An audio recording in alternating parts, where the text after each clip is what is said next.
La música da alma al universo, alas a la mente, vuelos a la imaginación, consuelo a la tristeza y vida y alegría a todas las cosas.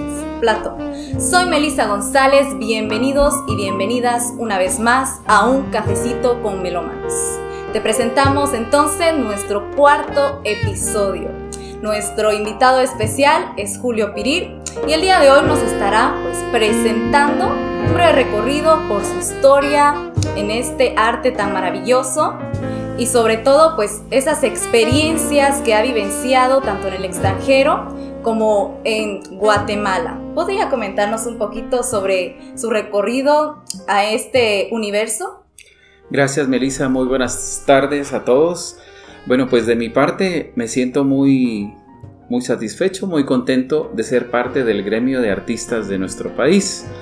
Pues desde pequeño, a razón de que mi papá era un amante de la música, pues tanto mi persona como mis hermanos pues nos inscribieron en el conservatorio y tuvimos la suerte de tener contacto con la música desde temprana edad. Yo me recuerdo que interpretaba la voz del registro de contralto en el coro del conservatorio y pues cantaba ahí con las señoritas, pero era más grande el amor por la música y lo que se estaba haciendo que el prejuicio de estar entre el grupo de mujeres. Pero ese es solo un pequeño detalle. Posteriormente yo tuve la oportunidad de estudiar la música en la Escuela de Maestros de Música, donde aprendí muchas cosas muy valiosas que hoy en día reconozco que mis maestros, que ahora son personas reconocidas dentro de nuestro medio musical, pues hicieron una gran labor.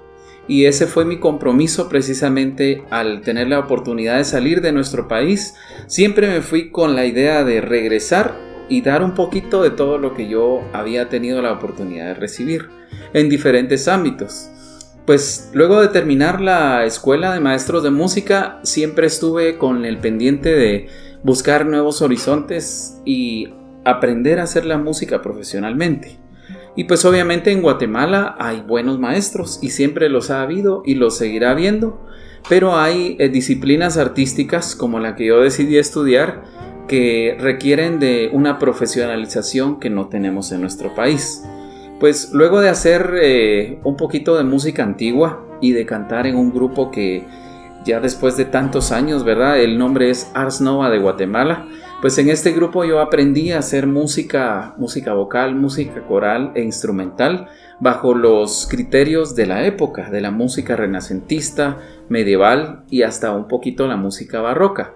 Entonces esa inquietud me llevó a mí a buscar nuevos horizontes y estar siempre aplicando para becas y para todo esto para poder salir de Guatemala. Esto fue un poquito difícil porque recordemos que en los años 90 pues no teníamos la tecnología que hoy tenemos en día y tenemos acceso a por internet buscar páginas, escribir, traductores y todo esto, sino que dependíamos de tener un número de teléfono, tener el dinero para llamar a otro país y luego un intérprete que nos pudiera ayudar a conseguir la información. Pues con toda esta dificultad, en cierto momento de mi vida pues decidí desistir de la música y pues estuve estudiando arquitectura en la Universidad Rafael Landívar, pero ahí sí que pudo más el destino y el amor por la música, porque en cierto momento, después de un año de estar estudiando arquitectura, pues mi hermano recibió una invitación para irse a México con un amigo para estudiar allá. Entonces mi hermano mayor, por supuesto, se fue y luego de medio año yo ya estaba allá con él. Ahí fue donde tuve oportunidad de estudiar en la UNAM y pues logré terminar la parte técnica de la carrera de instrumentista especializado en clavecín. El clavecín es el instrumento que a mí me apasionó porque tiene relación con los instrumentos de teclado que son los que yo he aprendido a interpretar desde mi infancia. Entonces pues este es un instrumento poco conocido en Guatemala porque hay muy pocos instrumentos y desafortunadamente es muy complicado movilizarlos y no digamos el precio de uno de estos instrumentos. Hablamos de miles de dólares que solo algunas instituciones tienen la suerte de poder solicitar un instrumento que está a disposición de los músicos profesionales.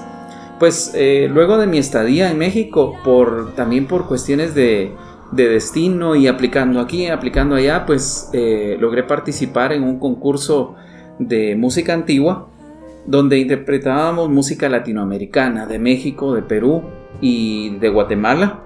Entonces con mi agrupación quedamos en segundo lugar en el concurso, y otra agrupación donde participaba mi hermano quedó en el primer lugar. Entonces nos pidieron que representáramos a México en un festival en la ciudad de Belfort, en Francia. Y pues a razón de eso pues se fusionaron los dos grupos y nos fuimos a hacer música colonial a Francia. Pues obviamente ya estábamos allá, nos habíamos ido con el boleto pagado de parte de la UNAM, y pues decidimos no regresar. Ahí sí que de mochileros, yo me recuerdo que tenía $20 en la bolsa cuando me fui, que en ese entonces, al igual que ahora, no es absolutamente nada para sobrevivir, pero la aventura de la juventud. Yo en ese entonces tenía 24 años y pues con toda la energía y la emoción de irse a otro lugar y aventurar lo que fuera. Entonces tuvimos la oportunidad, después del festival, de ir a audicionar a Holanda, donde teníamos un conocido, un guatemalteco que se graduó de ahí y se fue a vivir a Suiza. Entonces, luego de ser aceptado en uno de los conservatorios donde apliqué, pues decidí mudarme para allá y a buscar trabajo, que como ustedes saben, uno tiene que sobrevivir aceptando el trabajo que venga. Y pues en ese entonces pues lo que había era limpiar casas de personas de la tercera edad, y pues con eso pude ir pagando mis colegiaturas, mis matrículas de cada año, y así fue como logré sobrevivir unos cuantos años. Con esto, combinado a que no tenía una beca, pues otro amigo mexicano que sus papás eran británicos nos invitó a ir a trabajar en las calles de Inglaterra. Y como una aventura nos fuimos con un grupo de amigos de México y de Latinoamérica. Estuvimos haciendo tatuajes de henna en las calles, en Covent Garden, en Piccadilly Circus, y pues con eso, el trabajar 2 meses, lográbamos juntar la matrícula de 3,000 euros que teníamos que pagar anualmente. Y así nos fuimos año con año, y pues siempre predominó el espíritu de hacer algo, aprender mucho, regresar, enseñar y que más gente de aquí se fuera para allá.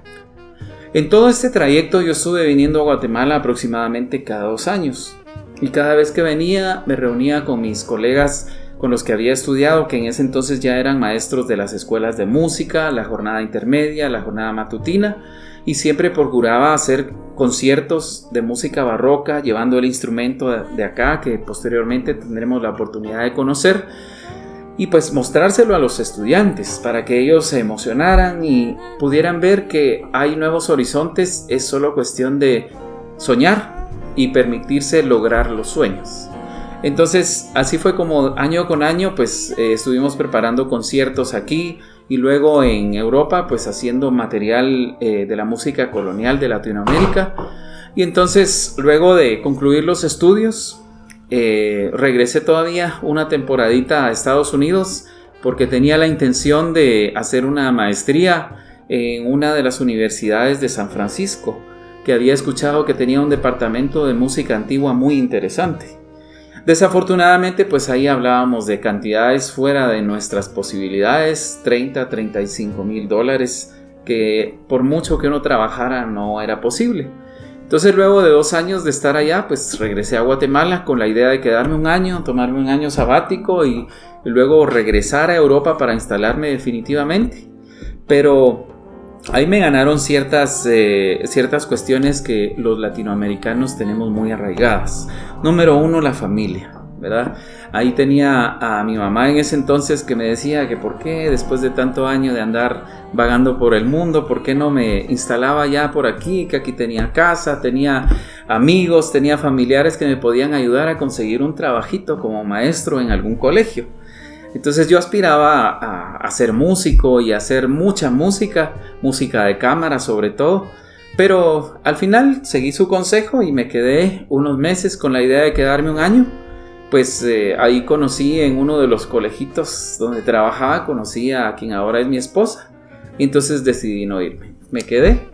Y pues para bien o para mal, pues ya llevo 12 años de matrimonio y pues muy contento haciendo música con ciertas dificultades porque el medio es difícil. Me ha tocado un poquito picar piedra, ¿verdad? Pero no estoy triste, ni decepcionado, ni frustrado. Estoy contento porque poquito a poquito voy haciendo mi sueño realidad. Muchísimas gracias por esta experiencia. Me encantaría, antes de iniciar ya con este tema más a fondo, ¿qué es la música académica? Bueno, según mi conocimiento y mi opinión, la música académica es toda la que nosotros interpretamos con criterios que se han formado a través del estudio. Por ejemplo, un músico académico es alguien que va a un conservatorio, estudia indefinidamente, puede durar 2 años, 3 años, 10 años, ¿verdad? Según el tiempo que se le permita al estudiante, ¿verdad?, realizar hasta que alcanza el nivel óptimo para ser un intérprete. Entiendo. Ahora, tomando en cuenta toda esta experiencia que ha tenido en el extranjero, ¿usted podría afirmarnos o negar esa frase de la música es el lenguaje universal? Definitivamente que sí, porque tuve la oportunidad de compartir con algunos compañeros de diferentes nacionalidades, ya que el lugar donde yo estudié pues era un lugar muy concurrido por personas del este. Habían personas de Bulgaria, habían rusos, había también algunos mexicanos, había chilenos, estadounidenses, canadienses. Entonces, al final, pues cada quien habla un idioma distinto, ¿verdad? La mayoría. Y nuestro punto de convergencia era en la música.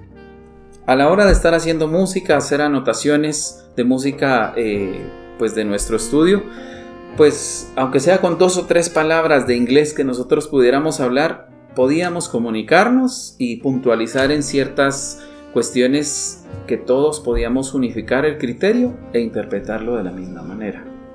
Muchísimas gracias. Ahora bien, también tomando en cuenta toda esta experiencia y este panorama que usted nos presenta que vivenció, ¿verdad? Que tal vez no se dedicaba precisamente a la música cuando estaba en el extranjero, ¿verdad? Sino tenía que, como usted dice, picar piedra hasta cierto punto. Y tomando en cuenta también que la sociedad guatemalteca a veces se niega a integrar al músico como un miembro económicamente activo en ella, ¿sí? ¿Se puede vivir monetariamente de la música académica actualmente? Yo pensaría que no. Se puede vivir únicamente si uno pertenece a una institución que sea gubernamental. Yo lo puedo experimentar porque estuve trabajando como docente por bastantes años en la escuela de música. También estuve haciendo un trabajo especial para la Escuela Municipal de Música, para quien desarrollé el programa académico pedagógico que ellos tienen. Hice unas consultorías, y entonces desarrollamos el pensum que ellos aplican hasta hoy en día. Pero son como trabajos temporales que no le permiten a uno tener los medios necesarios para poder adquirir instrumentos, tener un espacio para poder ser docente también a un buen nivel. Entonces es difícil. Si uno pertenece a una institución gubernamental artística, tiene la facilidad de que el salario es bastante atractivo. Y por otro lado, tiene un tiempo que le permite dedicarse a eso de lleno. Se puede estudiar, se puede dar clases, se puede hacer música académica por hobby, o se puede cobrar también en algunos casos que son proyectos pagados. Pero sí es difícil vivir de la música académica en nuestro país. Muchísimas gracias por esta percepción y por compartirla con nosotros. Ahora bien, usted me comenta que ha sido pues docente, ¿verdad? De hecho, yo también pude experimentar esa parte en la que usted pues nos presentaba ahí en la escuela de música, algunos tallercitos que tal vez esos temas o el curso en sí no se generaba dentro de este espacio, ¿verdad? Que era armonía, por ejemplo. Usted pudo brindarnos con nosotros esos espacios, pero en sí, ¿cuál es el rol del docente en la música de forma general? Bueno, en nuestro país han habido cambios, ¿verdad? Yo pienso que tal vez unos 5 o 6 años atrás, antes del cambio del magisterio al bachillerato, todo el engranaje ya venía de décadas atrás y tenía ya una función bien específica. Todos los docentes eran músicos en su mayoría y podían transmitir esa pasión y ese amor por la música a través de los contenidos que se enseñaban con los estudiantes. Yo tuve un par de años donde estuve trabajando también con el nuevo pensum, con el bachillerato, y pude experimentar que es una saturación de cursos y de clases que en realidad a los estudiantes de música no les interesa. Entonces, por tal motivo, aunque le tenían que dedicar atención, la música era relegada a un segundo o tercer plano. En ese caso, los docentes eran únicamente seguidores de instrucciones, que ahí se quedaba por un lado la pasión y el amor por la música que uno podía transmitir para poder cumplir estrictamente con los contenidos que se habían propuesto. Entonces, hoy en día siento yo que la labor del docente va más allá de enseñar un contenido. Ya descubrimos que todo currículum es cambiable y debe ser flexible. Entonces, eso hace que si lo que está ahí escrito no me funciona para que el alumno de verdad alcance su competencia y sea proactivo dentro del medio donde se va a desempeñar profesionalmente, entonces los cambio. Hoy lo sabemos después de años de experimentar que no funciona.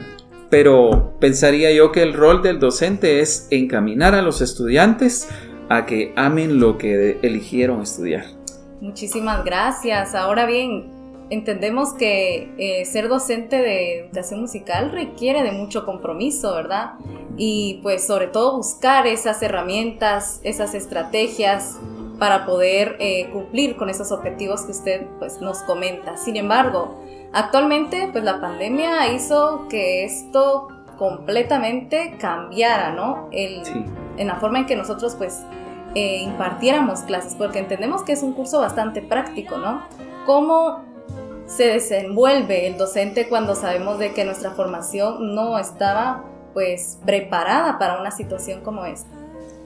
Yo creo que hay dos factores importantes que hay que tomar en cuenta. Número uno es la creatividad. Todo artista es creativo, ¿verdad? Porque el arte obliga a crear, sea cual sea la disciplina.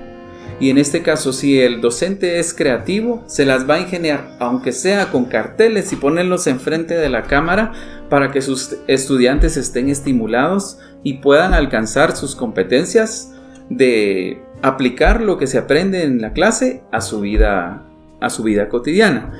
Ahora, esa es una parte. La otra parte es la parte de tecnología, que para ser sincero y honesto, la mayoría de los artistas somos de verdad muy malos en la tecnología. La verdad es que a mí siempre me apasionó la tecnología y por esa razón, incluso antes de que viniera la pandemia, yo siempre solía dar mis clases con una computadora en mi salón de clases. Entonces yo siempre estuve motivado para utilizar la tecnología para facilitar el conocimiento que adquirían los estudiantes. No se me hizo difícil y de hecho hasta el día de hoy sigo dando clases desde preprimaria. Tengo alumnos de kinder, párvulos, hasta nivel básico y también tengo alumnos semiprofesionales también que les doy algunos coaching y con la mayoría trabajo en forma virtual. Entonces yo lo que hago, aprovechando la tecnología, es que tenemos tutoriales, tenemos medios de investigación, tenemos incluso filtros los docentes que podemos aplicar para verificar que de verdad no sea plagio lo que los estudiantes trabajan, sino que sea su propio criterio en cada opinión que emiten. Entonces es una cuestión es la combinación de esos dos factores lo que nos permite que podamos cumplir con nuestras metas y nuestros objetivos de la misma manera a que si estuviéramos en forma presencial. Ahora, por otro lado, yo tenía alumnos también, sobre todo pequeños, alumnos de piano y de violín, algunos que no funcionó el aspecto virtual, pero es un poquito porque necesitan la asistencia de un adulto. Si son pequeños, ya son otros factores que se van sumando. Entonces, si alguien quiere estudiar una disciplina musical, digamos, necesita contar con los medios. Por ejemplo, para que yo le pueda hacer una observación a un estudiante en forma virtual, él tiene que tener un dispositivo frente a él o ella y tiene que tener otro dispositivo que esté enfocando sus movimientos corporales y lo que está haciendo en el instrumento. Entonces ya se vuelven objetivas las observaciones que uno hace y tiene que haber otra persona también asistiéndole. Entonces, como combinar esos factores es difícil, siento que se vuelve un poquito no funcional, podríamos decir, el realizar esta práctica en forma virtual. Lo mejor es realizarlo en forma presencial. Entiendo. Ahora bien, sabemos que no todos los estudiantes pues acceden a un dispositivo, a internet, mucho menos a dos, como menciona, ¿verdad? Que sería pues lo funcional. ¿Qué pasa con estas, con esta gran parte de la sociedad? Porque al final solo somos una élite, pues que estamos encaminados a tener tecnología, tener acceso. Pero ¿qué pasa con estas personas que no tienen educación? ¿De qué forma se les puede hacer llegar, que aprendan educación musical? Yo pensaría que nos hemos dado cuenta, luego de varios meses lidiando con la pandemia, nos hemos dado cuenta de que hay protocolos que nosotros podemos seguir sin ninguna dificultad, simplemente siendo muy estrictos, muy disciplinados y muy cuidadosos. Entonces, yo hasta el día de hoy mantengo una buena cantidad de estudiantes en forma particular con los que seguimos todos los protocolos. El utilizar gel cuando llego a algún lugar, igual ellos antes de recibir su clase, el evitar el contacto físico, siempre es ahí donde tienes tu dedo pulgar, tienes que levantarlo, mira, así, todo en forma a distancia, pero en forma presencial. Entonces se puede realizar. Afortunadamente, después de un año de lidiar con la pandemia en este tipo de clases presenciales, gracias a Dios no he tenido ningún aspecto negativo que mencionar. Entonces quiere decir que sí se puede, pero sí tenemos que ser cuidadosos y disciplinados. Entiendo, muchísimas gracias. Estábamos en el punto de que la pandemia pues cambió muchísimo los escenarios también para los músicos. ¿Cómo se planteó entonces el trabajo de los músicos académicos, de cámara, al momento de presentarse ante un encierro? Sabemos de que pues en algún momento pues se prohibieron todos estos eventos, ¿verdad? Y más ahora que estamos próximos a la Semana Santa, que también es una forma de ganar música. Entonces, ¿cuál fue la labor en ese momento del músico académico? Bueno, la verdad yo les puedo hablar sobre mi experiencia dentro del Coro Nacional, que como promotor artístico pues me vi obligado a trabajar las presentaciones en forma pregrabada. Entonces, como no era permitido tener un aforo y luego reunirse para ensayar y grabar, entonces cada quien lo hacía desde su casa. Desde luego esto fue un trabajo interminable, eran horas y horas y horas de horas editando, conjuntando material, que pues afortunadamente tuvimos la suerte de contar con personas que estaban mucho dentro de la tecnología y el manejo de estas herramientas virtuales que facilitaron mucho que el reunir a 30 personas en 30 casas distintas para hacer una grabación de 3 minutos se pudiera conjuntar, hacer la edición y luego presentarlo como una obra. Entonces el tiempo que nos tomaba antes hacer el montaje de un programa de unas 12 o 15 melodías, ahora lo invertíamos para grabar una sola. Entonces es un trabajo arduo, o fue un trabajo arduo para todos los artistas, pero se pudo manejar, ¿verdad? Porque yo recuerdo experiencias de los compañeros que decían que tenían que esperar a las 12 o 1 de la madrugada para grabar, precisamente porque vivían en lugares donde se escuchaba la bocina de los automóviles, el ruido de las motos. Entonces, para poder hacerlo lo mejor posible tenían que adaptarse a un horario distinto de trabajo, pero se pudo hacer. Posteriormente vino ya la oportunidad de hacer un cambio y reunirnos en células, en grupos pequeños, y así lo hicimos. Desde junio del año pasado, el Coro Nacional se estuvo reuniendo con grupos de 12 personas, un día 10 el otro día, y hasta la fecha, para los conciertos son únicamente 2 o 3 obras que se realizan con el pleno del grupo, que son 32 cantantes, y el resto del programa se ha dividido en coros de cámara, que son 10 o 12 personas distribuidas en los 4 registros masculinos y femeninos, y pues cada quien interpreta 2 o 3 obras con su grupo o su célula, ¿verdad? Con la cual se reúne a ensayar y trabajan en forma privada, podríamos decirlo. Y entonces así minimizamos el contacto de las masas y los grupos grandes. Únicamente se programan ensayos por periodos muy cortos de tiempo para poder hacer el ensamblaje de las pocas obras que se presentan con el grupo grande. Eso es hasta la fecha lo que estamos trabajando. Y en cuanto al aforo, empezamos teniendo 10 personas de público, luego teniendo 20, 30, y así ha ido subiendo hasta que hoy en día, por ejemplo, el aforo que tenemos permitido en el Teatro Nacional para nuestros conciertos es aproximadamente de 1,100 personas. Por supuesto, no llegamos a la cantidad máxima precisamente para no correr ningún riesgo, pero nos hemos ido adaptando a las indicaciones del Ministerio de Salud y afortunadamente pues todo ha ido bien hasta ahora. Ok, muchísimas gracias. Ahora bien, tomando en cuenta pues todos estos aspectos, ¿cuál es el panorama general de la música académica? Pues yo pienso que es un momento para un cambio que ya se está gestando.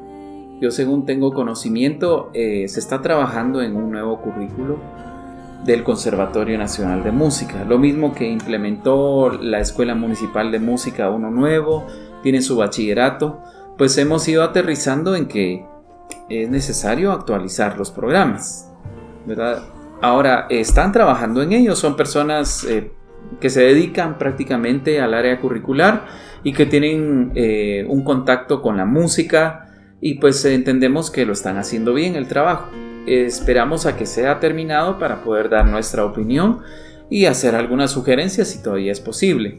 Me refiero a los programas porque de ahí parte la formación que tienen los estudiantes, porque hasta el momento, por ejemplo, se manejaban 2 currícula dentro del conservatorio, y hago mención al conservatorio porque es la casa de estudios donde se forman los músicos académicos. Hoy en día existe también la escuela municipal, ¿verdad? Pero yo he tenido más contacto con el conservatorio, que hace unos años estuve también trabajando acá como coordinador académico, con la figura de subdirector, atendiendo todas las necesidades de la institución y pues sobre todo en el área académica. Y me consta de que hay algunos programas o algunos cursos que no son muy prácticos o útiles para la formación de los estudiantes, que les restan tiempo para dedicarse al instrumento.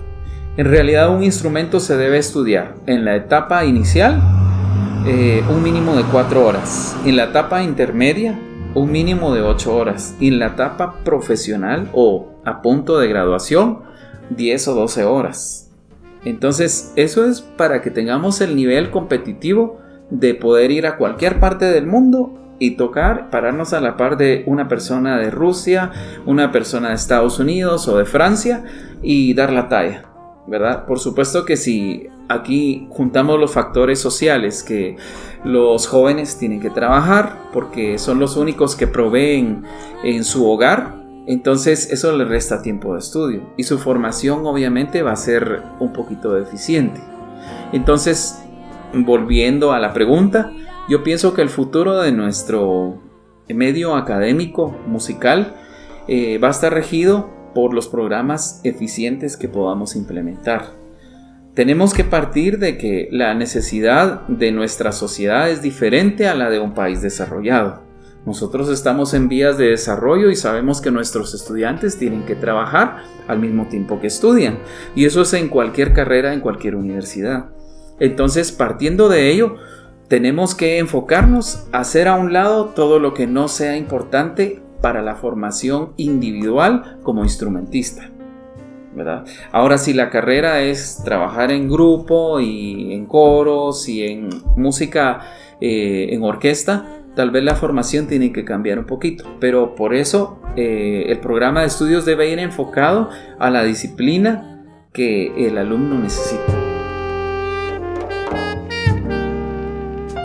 Así es como concluimos esta entrevista, queridos melómanos. Ahora bien, quiero dar las gracias por haber participado en este proceso de presentación general de la música académica. Pues yo también quiero darle las gracias por tomarme en cuenta. Para mí la verdad es un honor y un gusto compartir mis experiencias y pues si de alguna manera eso puede servir de algo, pues yo encantado de compartirlo. Gracias a ustedes. Muchísimas gracias nuevamente a nuestro público espectador. Y bien, quiero recordarles que vamos a tener una segunda parte de este episodio, en donde Julio Pirir nos va a presentar uno de los instrumentos pues que marcó completamente su carrera y su vida. Muchas gracias. Nos vemos.